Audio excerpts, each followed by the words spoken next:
زواج مبارك ان شاء الله. ايدك يا عريس، ايدك يا ابو العروسه. جبت التلفزيون ولا لسه؟ لسه.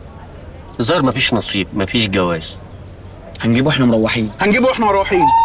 يلا يا حاج هنجيبه واحنا مروحين. هتجيبه منين؟ من توبي. من توبي. من توبي يا حاج. الاستلام مش النهارده، هياخد له يومين 3. كليك امبيك. هنكليك ايه؟ كليك امبيك يا معلم. هنكليك امبيك يا عم. هيكليك ويبك يا حاج. بس من حقي اعرف هو طلبه ولا لسه. ثانيه. انا اللي اتكلم، انت اسكتي. ضن يا معلم. التلفزيون في الفرع يا عم، نخلص وناخد عروسه والمأذون نروح نستلمه ونمشي. اللي يقول لي يا حاج هو التلفزيون ده كام بوصه؟ التلفزيون وصل يا عمي. مفيش تسويح. في توبي هتطلب بكليك وتروح الفرع بك.